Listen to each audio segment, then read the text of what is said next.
कॉन्फरन्समध्ये आपल्या सगळ्यांचं स्वागत आहे। आजच्या या प्रेस कॉन्फरन्सला विशेष करून नागपूर नगरीच्या प्रथम नागरिक आदरणीय नीताताई ठाकरे या ठिकाणी उपस्थित आहे। माझ्याबरोबर मी अर्चना डेहनकर, भारतीय जनता पक्ष प्रदेशाची सचिव। माझ्यासोबत या ठिकाणी या अभियानामध्ये महिला मोर्चाकडनं काम बघणाऱ्या आपल्या प्रगतीताई पाटील, स्थापत्य समितीच्या सभापती सन्माननीय अश्विनीताई जिचकार, मसरामताई या ठिकाणी उपस्थित आहे। आपल्याला सगळ्यांना माहिती आहे, माननीय पंतप्रधान मोदीजींनी 2 दिवसाआधीच देशभराला संदेश दिला। जो संदेश होता देशव्यापी, आपलं भाजपाचं देशव्यापी नारी शक्ती अधिनियम जे बिल आहे त्या संदर्भामध्ये त्यांनी आपल्याला संदेश दिलेला होता।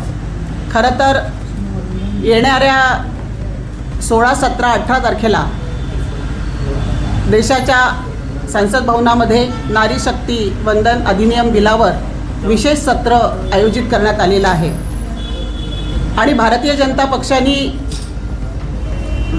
या बिलाला देशव्यापी अभियान राबवण्याचं ठरवलेलं आहे आणि त्याच अनुषंगाने संपूर्ण देशामध्ये विविध कार्यक्रमांचं आयोजन देखील करण्यात आलेलं आहे।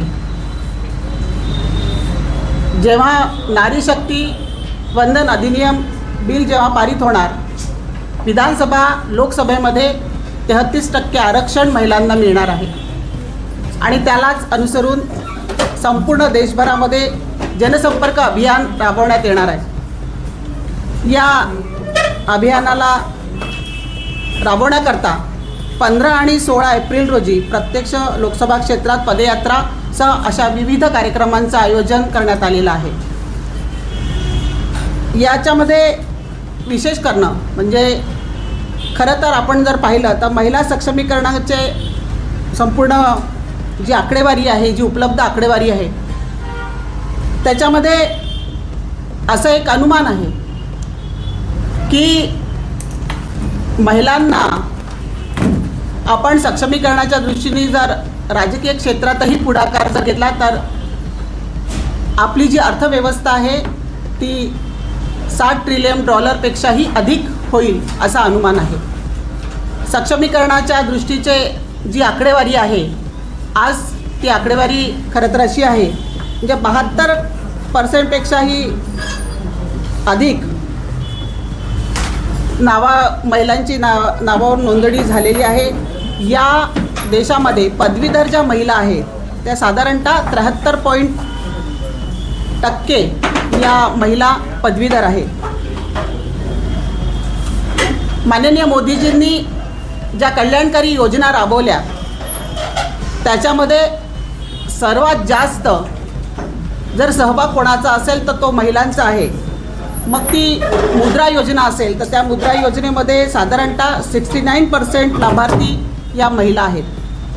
उज्ज्वला गॅस योजना याच्यामध्ये साधारणतः 10 कोटीपेक्षाही LPGच्या जोडण्या ज्या झाल्या त्याच्यामध्ये महिलांना त्याचा लाभ मिळालेला आहे। त्यामुळे एकंदरीत राजकीय सहभाग म्हणजे विविध क्षेत्रांमध्ये महिलांचा सहभाग, त्या कंपॅरिझनमध्ये राजकीय क्षेत्रामधला महिलांचा सहभाग याच्यापूर्वी नव्हता असं नाही, निश्चितच होता, पण त्याची आकडेवारी कमी होती। साधारणतः 2024मध्ये 65.78% महिलांनी मतदान केलेलं होतं आणि त्याच्यामध्ये साधारणतः लोकसभेमध्ये 1952मध्ये फक्त 22 महिला या लोकसभेमध्ये होत्या। 2024च्या मध्ये त्याची संख्या थोडी वाढली, 75 झाली, परंतु एकंदरीतच माननीय मोदीजींचा जो संकल्प आहे की महिलांचा राजकीय क्षेत्रामध्ये अधिक सहभाग वाढावा, त्याच्याकरता हे 33% आरक्षण निश्चितच